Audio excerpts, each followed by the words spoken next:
Shalom Aleichem mga kapatid, mga kababayan. Isang pinagpalang araw po sa ating lahat, Huwebes. At nag-uumpisa na ang conclave, ang pagpipili ng panibago nating Santo Papa. So, the eyes of the world is looking at the Vatican City. Tinitingnan yung chimney kung uusok ng puti or itim. Yeah. So, isang pinagpalang araw sa ating lahat mga kapatid. So, let us start.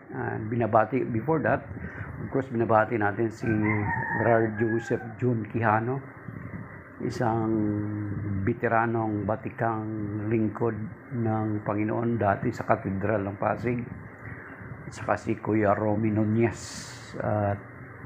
At yung mga kapwa nating Katoliko na from time to time ay dumadaan sa live natin. Sina Pablo, sina Ginny Clark, si Mystery of Faith, at marami pang iba. Sina Band, si Kakay. Okay? So, isang pinagpalang araw po sa ating lahat. So, before we will start, thank you. God bless you, Anne Rochelle, for the follow. Before tayo mag-start, let us pray. In the name of the Father, the Son, the Holy Spirit. Amen. Our Father, who art in heaven, hallowed be thy name. Thy kingdom come, thy will be done, on earth as it is in heaven. Give us this day our daily bread. Forgive us our trespasses, as we forgive those who trespass against us. And lead us not into temptation, but deliver us from evil. Amen. And we entrust you this day, Lord, as we thank you for this new life, for this opportunity, for this privilege that you have given to us. We are claiming your word in 2 Corinthians chapter 10, verse 4 to 5.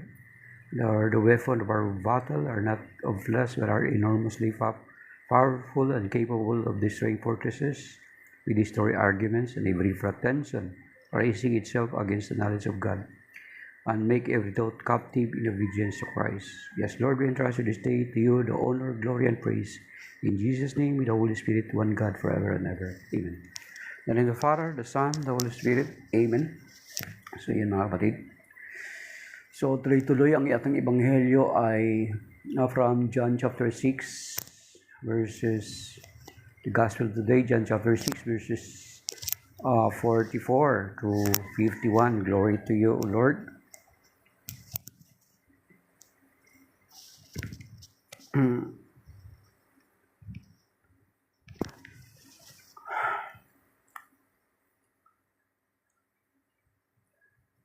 No one can come to me unless the Father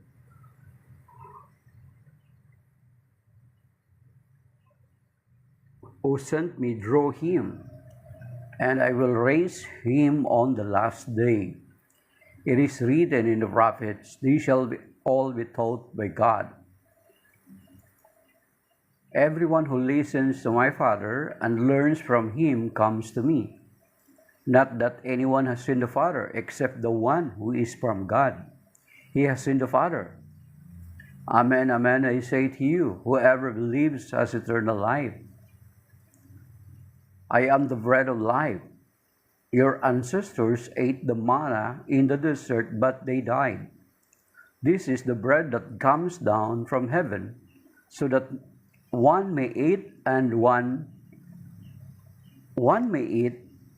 not die. I am the living bread that came down from heaven. Whoever eats this bread will live forever, and the bread that I will give is my flesh for the life of the world. The Gospel of the Lord. Praise to you, Lord Jesus Christ. Yes. Thank you, Boss Macolin. Ayan, for the followed also. Ayan, mga kapatid, ang ebanghelyo ngayon. So, continuation pa rin. At ang pinaka-title actually nitong John chapter 6 is A Bread of Life Discourse, kung saan dito, okay, in Jesus' name. Jesus' name. Hello, mic test yun. Nawala. Nag-react yung tenga, tumutunog-tunog. Okay. Praise the Lord. Hallelujah. So, ang chapter 6 na ito, mga kapatid, is a bread of life discourse kung saan dito, una, ay sa introductory nitong John chapter 6, makikita natin kung paano ang Panginoon ay nagparami ng tinapay. Yan, mga kapatid. Then after that, He walks over the water.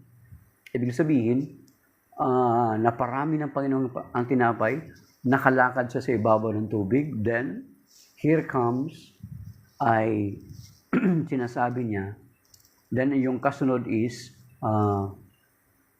black smoke pa. Pray for us. Black smoke pa, hindi ko pa po nakita kasi yung updated na. So, we'll wait for the white smoke to come. Okay. So, then after that, sinabi ng Panginoon yung pag-comparison na ang mga Hudyo kumain ng mana sa ilang, na ang kahulugan daw nito ng mana, ang kahulugan nito ay, what is it? Ano ito? Kasi hindi nila kilala. So, sinabi ng Panginoon, it was not Moses who feed you or give you the manna, but it is God. Then, pagkatapos nun, sinabi ng Panginoon, I am the bread of life that came down from heaven. And then ngayon dito, sinasabi ulit ng Panginoong Jesucristo, kasi paulit-ulit ito mga kapatid, the bread of life discourse. Dito sa John chapter 6. Sinasabi ng Panginoon dito na, sa verse 44, na no one can come to me unless the Father who sent me draw him, and I will raise him on the last day. It is written in the prophets, they shall be taught by God. So, sa paglapit pala natin sa Panginoon, nilalapit tayo ng Ama sa ating Panginoong Jesucristo, then tuturuan niya tayo. Then sinasabi niya rito, everyone who listens to my Father and learns from Him, come to me. So, ang totoo na nakikinig sa Ama ay lumalapit sa Panginoong Jesucristo. So kung totoo na you really listens to the Father, ay you come to the Lord Jesus Christ. Di ba naalala niyo yung baptism sa Jordan River? Sa Matthew chapter 3. After the baptism of our Lord Jesus Christ, ay bumaba ang Espiritu Santo sa anyo ng kalapati. And then the voice speaks. Sabi niya, this is my beloved Son, in whom I am well pleased. Listen to Him. Pakinggan ninyo siya. Sabi ng tinig. Then it was repeated again in Matthew chapter 17, mga kapatid. Sa Matthew chapter 17 ay sinabi doon, noong nagkaroon ng transfiguration, ang Panginoon Jesucristo, nagbagong anyo siya, ay muli may tinig na narinig sina Pedro, Santiago at Juan, na sabi niya, ito ang minamahal kong anak, pakinggan ninyo siya. So therefore, kung totoo ang pagkakilala natin sa Ama, ay dapat lumalapit tayo sa ating Panginoong Jesucristo. Hindi natin siya nilalayuan. Okay, sabi rito. Not that anyone has seen the Father, except the one who is from God. He has seen the Father. So ang nakakita lang sa Ama ay ang Panginoong Jesucristo. Alam naman natin na kung ang Panginoong Jesucristo ay tao lang, hindi niya makikita ang Ama. Or else, mamamatay siya. You see, mga kapatid? Nakita niyo yun? Okay, unable, may na-signal, okay? 1, 2, 3, mic test, okay? Okay, sabi dito.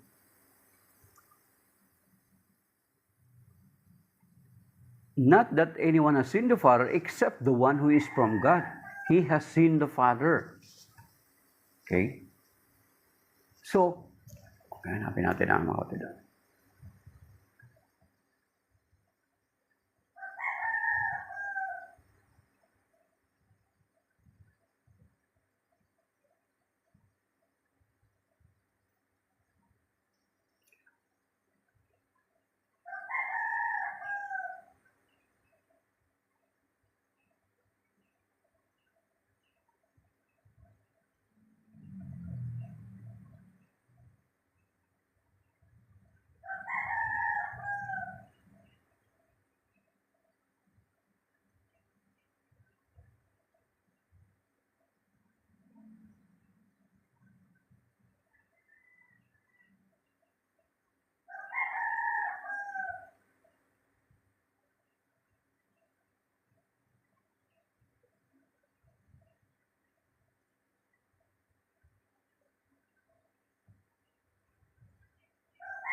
Okay. Yan.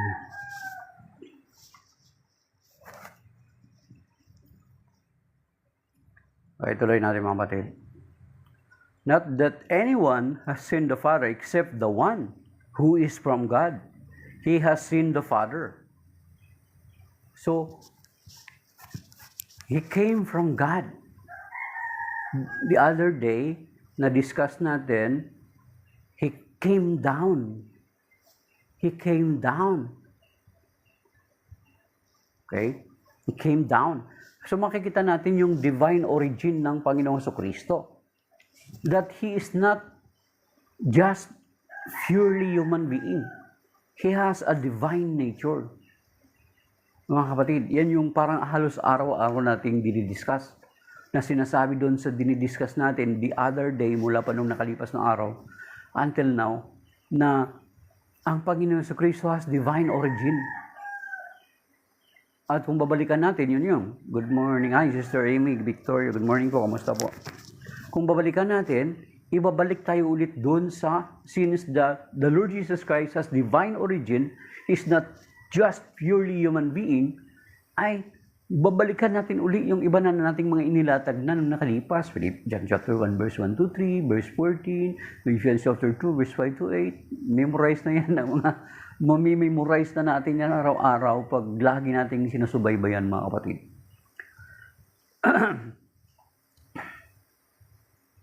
Sabi dito, Amen, amen, I say to you, whoever believes has eternal life. Okay? I am the bread of life. I am the bread of life. Your ancestors ate the manna in the desert, but they died. Verse 50, this is the bread that comes down from heaven, so that one may eat and not die. Verse 51, I am the living bread that came down from heaven. Whoever eats this bread will live forever, and the bread that I will give is my flesh for the life of the world.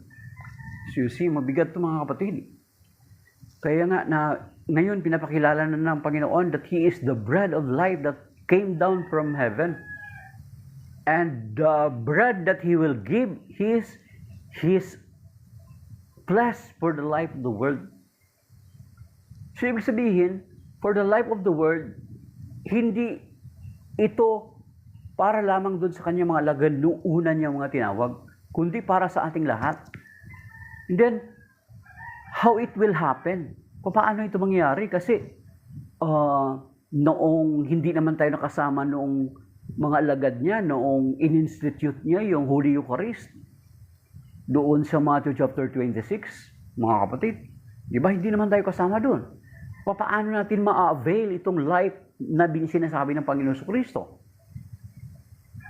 Paano natin, how can we partake in His body, in His flesh, to have this eternal life?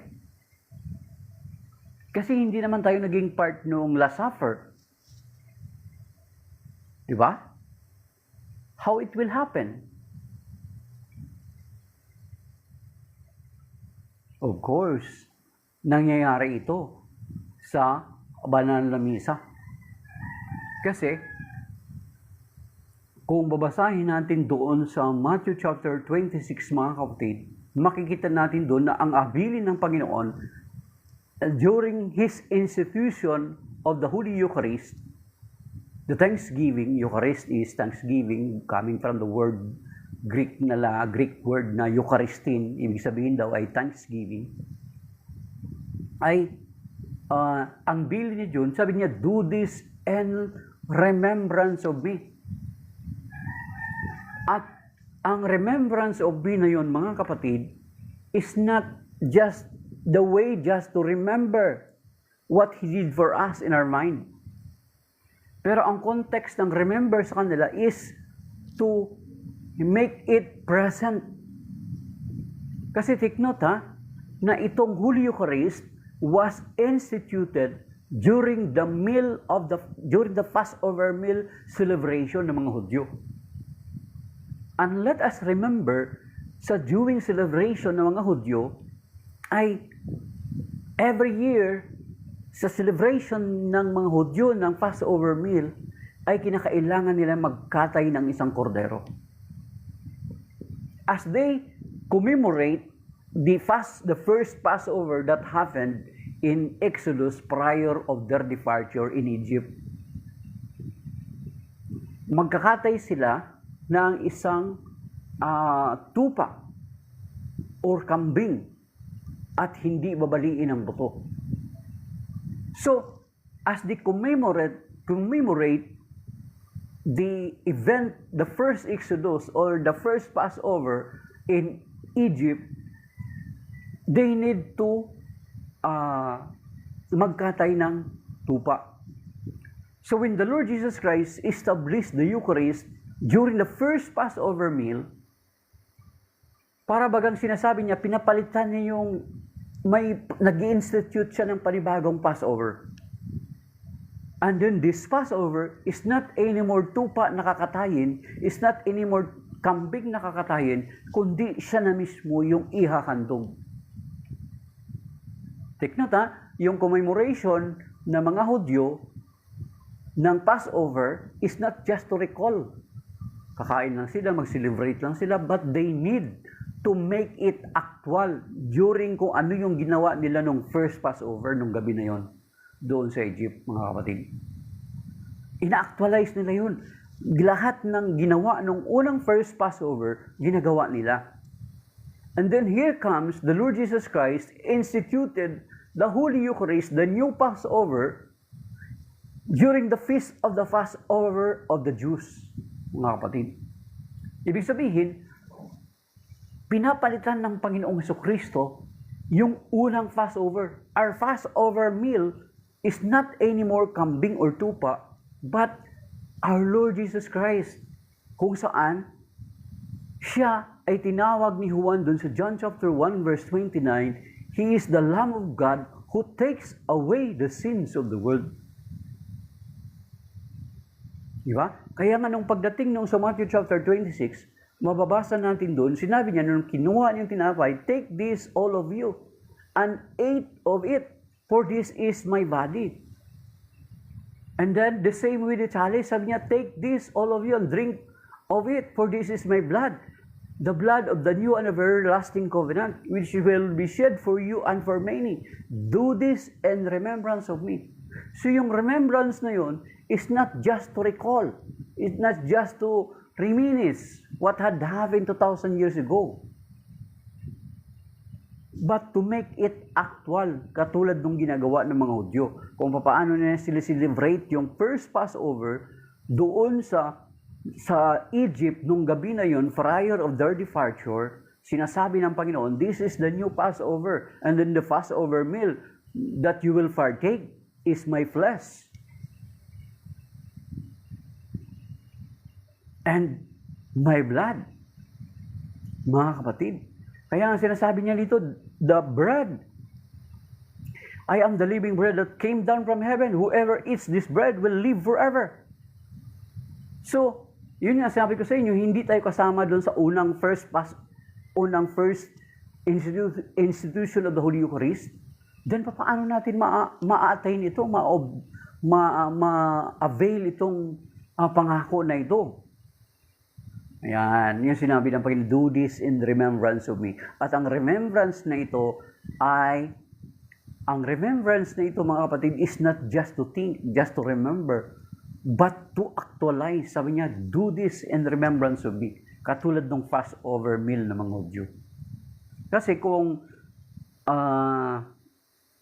technical ang natin, nasasabihin niya, ang mga alagad lang nung una, kasi sila yung actual na nakaisa eh. Paano natin ma-avail ito? Kasi sinasabi niya, verse 51, John chapter 6, verse 51, I am the living bread that came down from heaven. Whoever eats this bread will live forever. And the bread that I will give you is my flesh for the life of the world. For the life of the world. Is my flesh for the life of the world. Kaya nga, sa atin sa Catholic Church, Every time na i-celebrate ito yung Eucharist, we believe in the Catholic Church, yung tinatawag na nagkakaroon ng transubstantiation. Nagkaroon ng, after the prayer of consecration, it became the body, blood, soul, and divinity of our Lord Jesus Christ.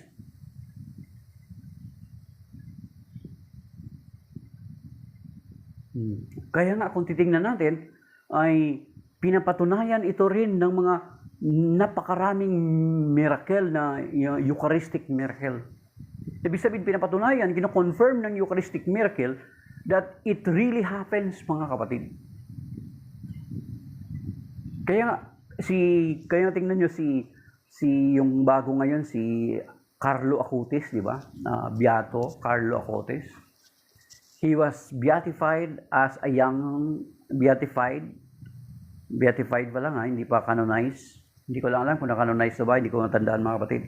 He was beatified because he compiled in his website all the many miracles of Eucharistic miracles. Yun yung ginawa ni Carlo Acutis. At yung mga Eucharistic miracle, try nyo i-research yung Eucharistic miracle. Na ang Eucharistic miracle na ito, the bread that became the real flesh, pinasuri ito sa mga scientista, sa mga doktor na actually they don't know where it comes from. Hindi nila alam, mga kapatid. At they are atheists, they do not believe in God. Ang isa pa nga doon is a Jewish scientist. Alam naman natin yung mga Jewish, they are not believing the Lord, they are not accepting the Lord Jesus Christ as the Messiah.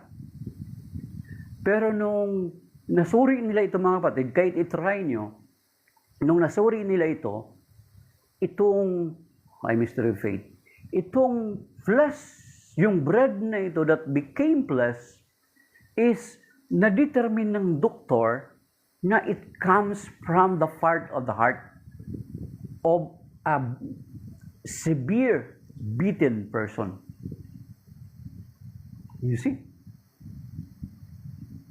And this flesh is alive. Buhay. Buhay yung laman na yun. Doktor yun, hindi nila alam kung saan galing yun, mga batid.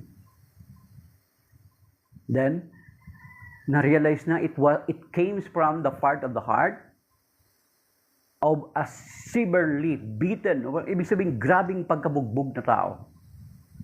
Pero yung laman na yun ay buhay. Then, another miracle happened in another place. Then, ano pala mga kapatid, then na-determine nila ang dugo is type AB. Type AB ang dugo. Then, after 100 of years, may another place that nagkaroon ulit ng Eucharistic miracle. Pinasuri ulit sa mga doktor, sa mga hindi nila alam kung saan ang source. Then, ulit, na-realize nila, nakita nila sa kanilang pagsusuri, it was from a severely beaten person. And then, again, the blood type is type AB. See, mga kapatid. So, sinasabi dito, mga kapatid, yun yung mga Eucharistic miracles that confirms what sabi niya,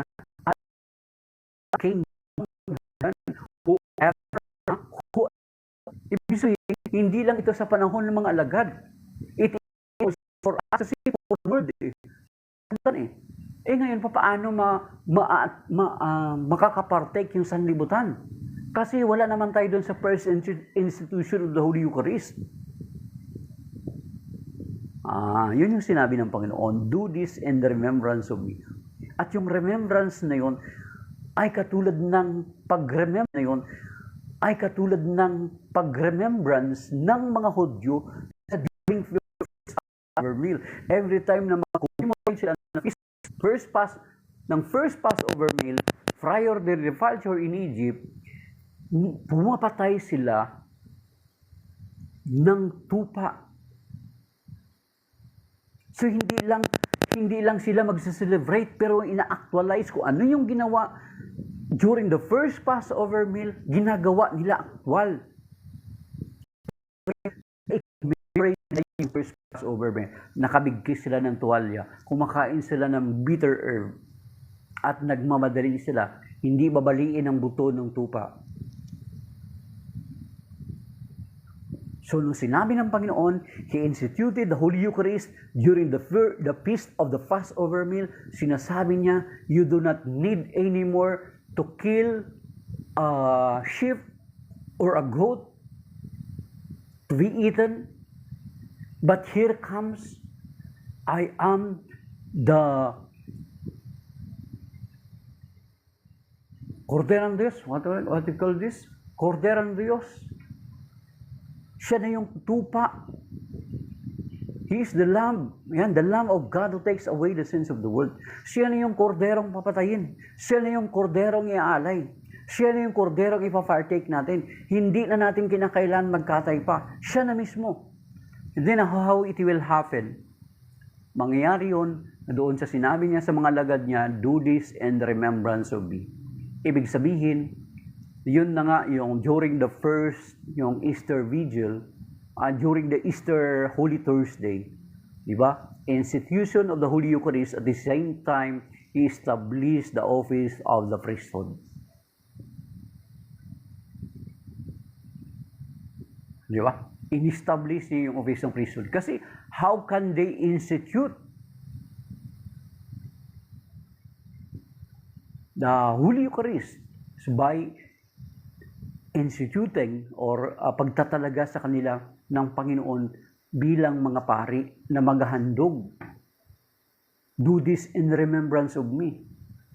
Good morning, servant. Yung remember, hindi lang to mind, mga kapatid, ang pattern natin is yung kung paano kinocommemorate ng mga Hudyo yung first Passover meal. Ina-actualize nila kung ano yung nangyari nung gabi na yun.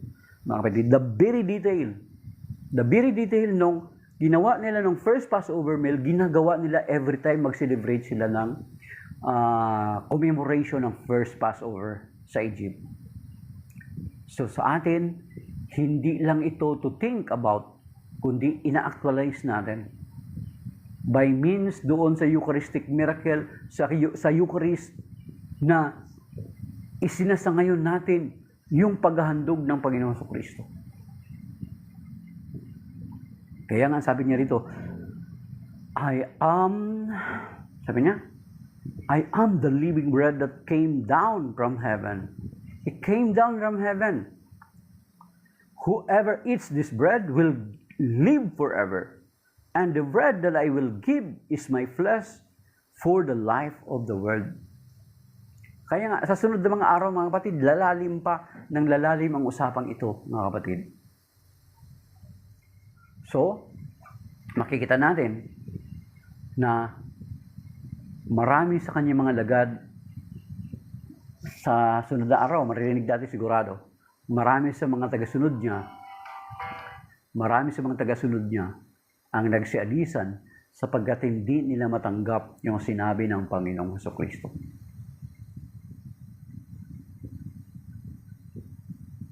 That is the reality.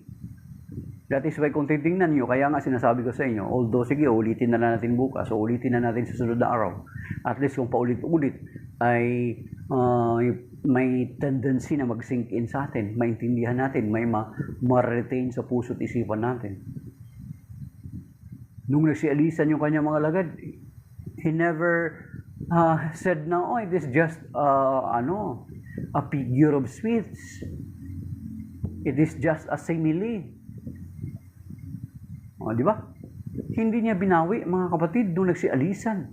Kaya nga, sinasabi ko sa inyo, sa mga nasabi ko na before, na ang mga alagad ay Katoliko. Maging si San Pablo ay Katoliko, mga kapatid. Bakit Katoliko? Sige nga, tingnan nyo, isuriin nyo sa lahat ng mga sekta at denominasyon.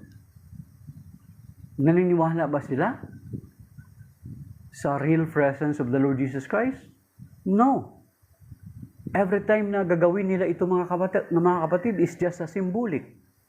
It's just a memorial sa kanila. Pero kung titingnan natin, sa New Testament, maging ang Panginoon Kristo, hindi niya sinabi na ito ang simbolo ng aking katawan. Hindi niya sinabi, mga kapatid. Kahit basahin natin sa entire New Testament, wala kang makita na sinasabi ng Panginoon, ito ang simbolo ng aking katawan. Hindi natin makikita yung ganun.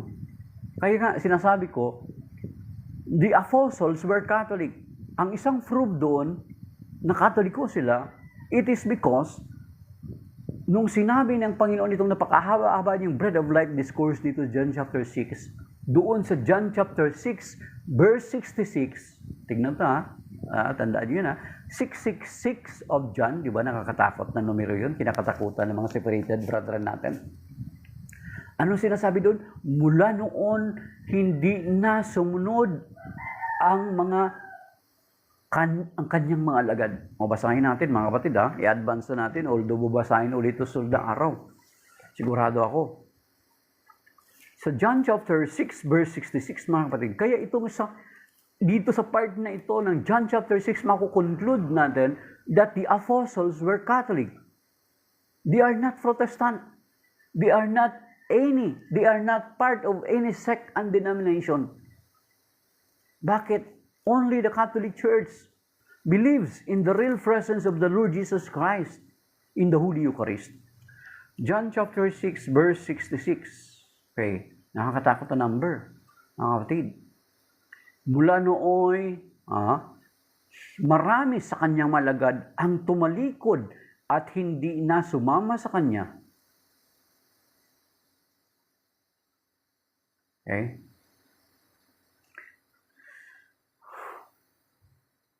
Then, verse 67, kaya tinanong ni Jesus ang 12, ibig din ba ninyong umalis?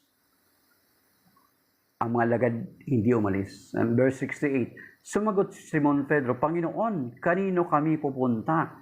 Nasa inyo ang mga salitang nagbibigay ng buhay na walang hanggan. So you see, kung babasahin mo itong John chapter 6, verse 66, mga kapatid, alamin mo ka anong reason. The very reason why they left the Lord Jesus Christ, they protested against the Lord Jesus Christ kasi hindi nila matanggap yung sinabi ng Panginoon na ang kanyang laman ay totoong pagkain at ang kanyang dugo ay totoong inumin. Hindi nila matanggap, they protested. Actually, yung Protestantism pala, kung titingnan natin, ay nagpasimula na doon pa man. Sa panahon ng Panginoon Kristo. Actually, ang unang protestante is hindi pala si Martin Luther. It was not the Martin Luther who first to protest. Actually, si Satanas, di ba? Unang nagprotesta, Satanas. Then, yung ikalawang Protestantism is itong sa panahon ng Panginoon Kristo. Bakit? They protested to the Lord. Kasi sabi niya, paano maibibigay ng taong ito ang kanyang laman? Ang sabi dito, basahin natin lang.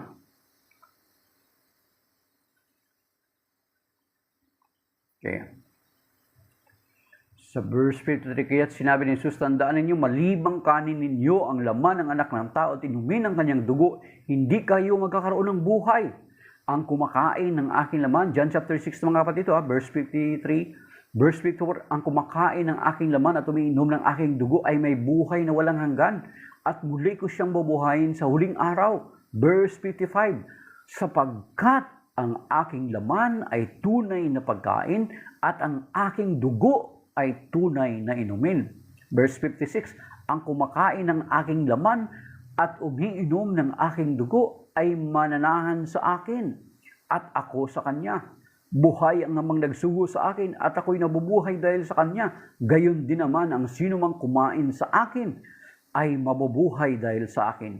Ito ang pagkaing bumaba mula sa langit. Ang kumakain ito'y may bubuhay magpakailanman. Hindi ito katulad ng kinain ng inyong mga magulang sa ilang namatay sila. Bagamat kumain yon. Sinabi ito ni Jesus nang siya ay nagtuturo sa sinagoga sa Capernaum. Narinig ito ng kanyang malagad, take note at marami sa kanila ang nagsabi, mabigat na pananalita ito. Sino makakatanggap nito. Di ba? Nagpoprotesta na sila kaagad. Okay? Alam ni Jesus na nagbulong-bulungan ang kanyang mga alagad tungkol dito. Kaya sinabi niya, dahil ba rito itatalikuran na ninyo ako? Gaano pa kaya kung makita ninyong umakyat ang anak ng tao sa dati niyang kinaroroonan? You see? Dati niyang kinaroroonan. Aakyat ang anak ng tao, ang Panginoon Jesucristo, sa dati niyang kinaroroonan. Oh, you see? Tapos sasabihin mo, tao lang siya, dati niyang kinaroroonan, aakyat siya sa dati niyang kinaroroonan. Okay. Pero ano yun? Out of topic yun. Okay. Ang Espiritu ang nagbibigay ng buhay, hindi ito magagawa na naman. Ang mga salitang sinasabi ko sa Espiritu at buhay. Ngunit ang ilan sa inyo, hindi mananalig sa akin sapagkat talastas na Jesus, buhat pa nung una kung sino-sinong ang hindi nananalig sa Kanya at kung sino ang magkakanulo sa Kanya. Idinugtong Kanya. Iyan ang dahilan kaya sinabing sa inyo na walang makakalapit sa akin malibang loobin ng Ama. Verse 66. So hindi nila matanggap from John 6:53 to the following verses, hindi nila matanggap ang Panginoon Jesucristo that the Lord Jesus Christ is saying that my flesh is a real food and my blood is a true drink. Hindi nila matanggap. They protested. They left the Lord Jesus Christ. Is it coincidence na bumagsak ito sa verse 66, John chapter 6, verse 66? Diba? Yan yung kinakatakutan yung number. At mula nooy, marami nang nagsipagtalikod sa Kanya at hindi na sumama sa Kanya. Anong reason? They protested. Hindi nila matanggap-tanggap yung sinabi ng Panginoon na ang Kanyang laman ay totoong pagkain at ang Kanyang dugo ay totoong inumin.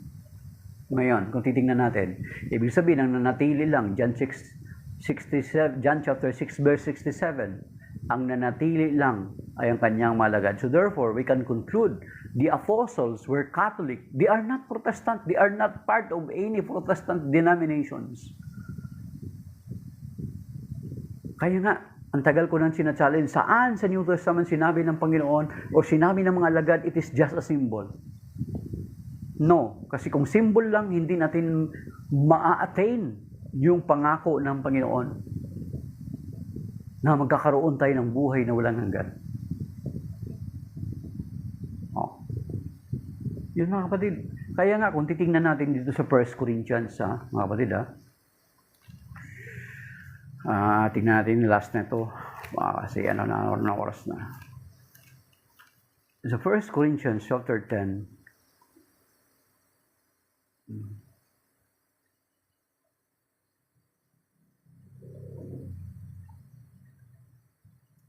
First Corinthians chapter 10 verse 16. Hindi ba ang pag-inom natin sa saro ng pagpapala ng ating ipinagpasalamat ay pakikibahagi sa dugo ni Kristo? Pakikibahagi sa dugo ni Kristo, hindi simbolo. Saint Paul never mentions simbolo ng dugo ni Kristo. No. Ang pagkain natin ng tinapay na ating pinagpira-piraso ay pakikibahagi naman sa kanyang katawan. Pakikibahagi sa kanyang katawan, hindi niya rin sinabi na pakikibahagi sa simbolo ng kanyang katawan. Kaya tandaan natin yung mga kapatid. Okay? Kaya nga, yamang isa lamang tinapay, tayo isang katawan, bagamat marami sapagkat nakikibahagi tayo sa isang tinapay. Okay.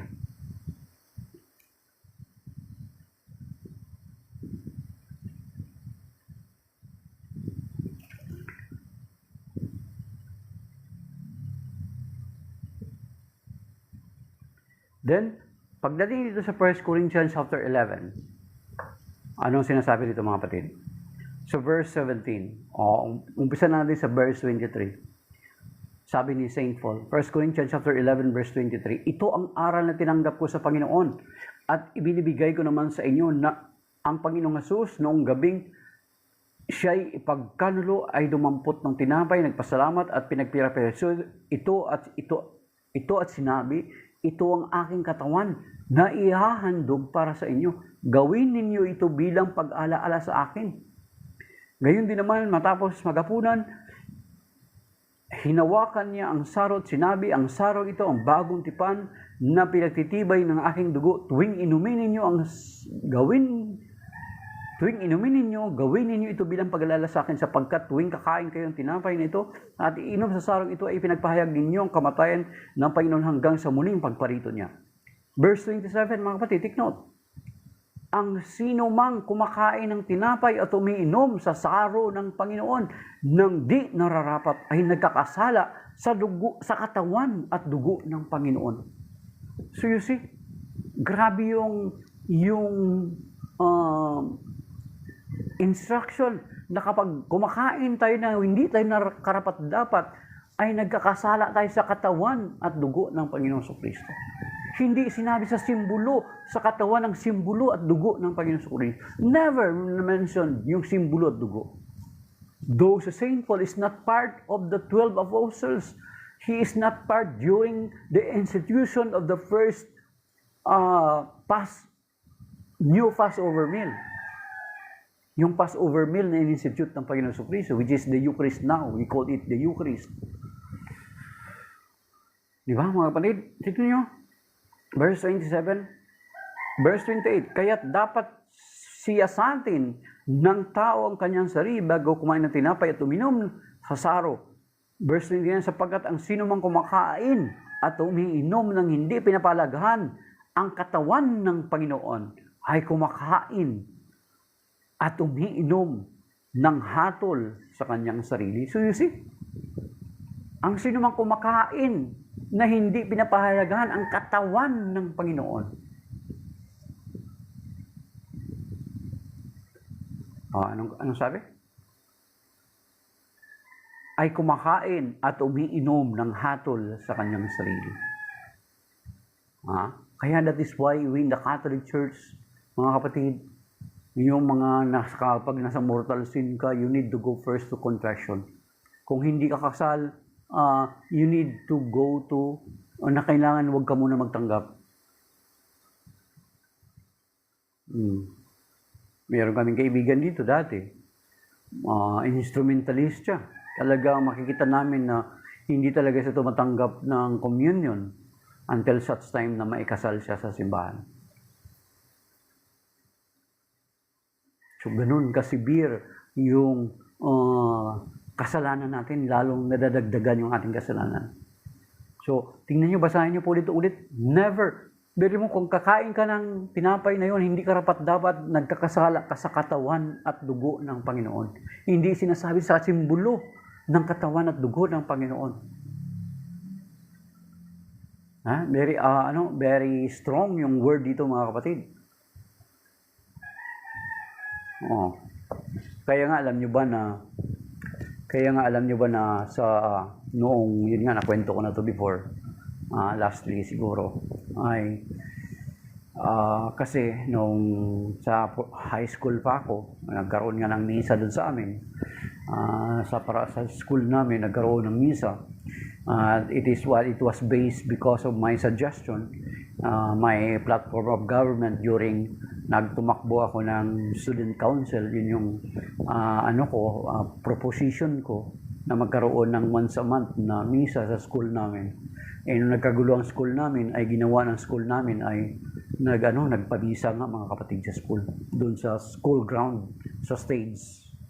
Alam nyo ba, during the consecration, as the priest elevated the sacred host and say the word, "Behold the Lamb of God who takes away the sins of the world. Happy are those who are invited to His supper." Ay goodness, mga kapatid. Alam nyo nangyari? Nung tinaas na yung kordero, na tinaas na yung tinapay, ang katawan ng Panginoon in the form of bread, yung mga demonyo, yung mga evil spirit, mga territorial spirit, mga entities, evil entities, sabi ng mga estudyante, nagsitakbuhan, mga kapatid. Take note, nangyari lamang yun doon sa part na yun. When the body of the Lord Jesus Christ is elevated, the sacred host, "Behold the Lamb of God who takes away the sins of the world. Happy are those who are invited to His supper." Di ba sasagot tayo, "Lord, I am not worthy that you should enter under my roof, but only say the word, and my soul shall be healed. Alam niyo mga kapatid, yung mga evil entities, mga territorial spirit, mga demonic forces, nagsitakbuhan. Yan yung ang testimony. It was based on the testimony of the students. Ang sabi nila, noong part na yon, kasi andun ako umatin ako andun ang part na yon, nagsitakbuhan, at ang lahat ng mga masagi daw, matatamaan ng mga evil spirit na nagsisatakbuhan na possess. At ang mga na-possess ng mga estudyante is around mga more than 20. At yung nga sabi ko sa inyo, kasama na yung kapitbahay ko at yung isang kabarangay ko na pamangkin ng asawa ng pinsan ko. Yan ay connection Kilala ko yun, mga kapatid. At alam nyo kung bakit pala. Kaya Sister Amy, talagang totoo pala yan kapag may mga tinatawag na yung mga bloodline nyo, mayroong mga opening.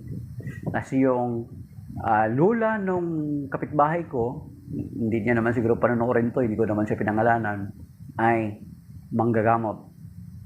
At yung lola na pamangkin ng asawa ng pinsan ko ay manggagamot din. Those are the openings. Why sa dami-dami ng estudyante, dalawa sila, kasama sila sa mga naposes.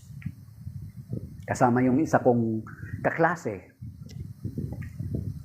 ko mismo, si Chuna. Hindi ko naman wala ng mga apelyido Chuna lang. Chuna yung pangalan niya talaga. Naposes din. May history din siya, the same with the history ng yung kapitbahay ko at saka nung pamangkin ng asawa ng pinsan ko. So, ibig sabihin, kino-confirm ng Panginoon, when it was elevated, the devil is afraid of the Lord Jesus Christ. Kasi kino-confirm na nung, di ba, after ng prayer yun It was, pray therefore, my brethren, that our sacrifice and yours may be accepted to God, the Almighty Father. May the Lord accept this sacrifice at your hands for the praise and glory of His name, for our good and good of all His holy church. Then, may prayer doon ang pare. Lord, bless, let the Holy Spirit come upon this gift, so that for us will become the body and blood of our Lord Jesus Christ. So that for us will become the body and blood of our Lord Jesus Christ. Di ba may part ng prayer doon? Pagkatapos niyan, then after that, yun yung elevation na behold the Lamb. Kaya talagang tingnan mo kasi behold niya Bination sa John chapter 1 verse 29.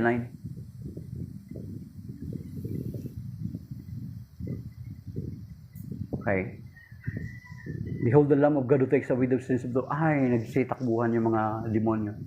Servant. Simula nung sabi niya, simula nung bumalik faith ko kay Jesus, inatakin ako ng mga demonyo sa panaginip.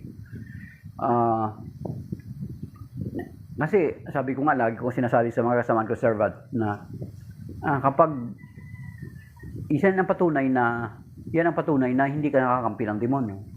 Kasi kung kakampi ka pa niya, bakit kanya atakihin? Yan isang proof. Or meron pang mga unholy ties or attachments na maaring hindi mo pa na-determine kung ano yon. Na kinakailangan ma-renounce mo yon, makuha mo sa confession, mailahad mo sa confession. Baka may mga unholy ties ka, may mga ancestors ka na nagpa-practice ng witchcraft, ng mga sorcery, ng mga black magic, pangkukulam, mga spell, mga superstition. Dapat ma-break mo yung unholy ties na yun, ma-renounce mo yun. Kasi hinaharas ka ng demonyo, patunay lang na you're not anymore sa domain niya. Kasi kung nasa domain ka pa niya, you cannot experience it. So yun yung patunay, mga kapatid. So maybe that is by now, mga kapatid, 7:21 na, kasi Makati pa kami. So that is by now, mga kapatid.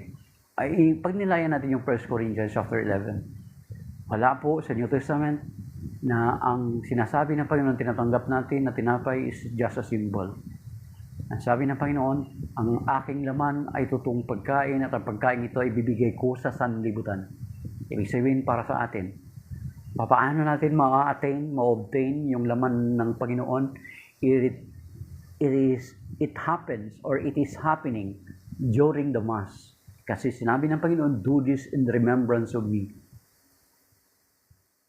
So, yun mga kapatid. So, shalom that is by now. Kapatid, salamat sa mga nag-likes. 3.2 likes. Ang iba nag-flood likes, of course. And then, yung mga nag-share, 3. And then, nakiisa. Sister Amy, si Servant. Si user 13748, si Bon, si Cor, si Dan.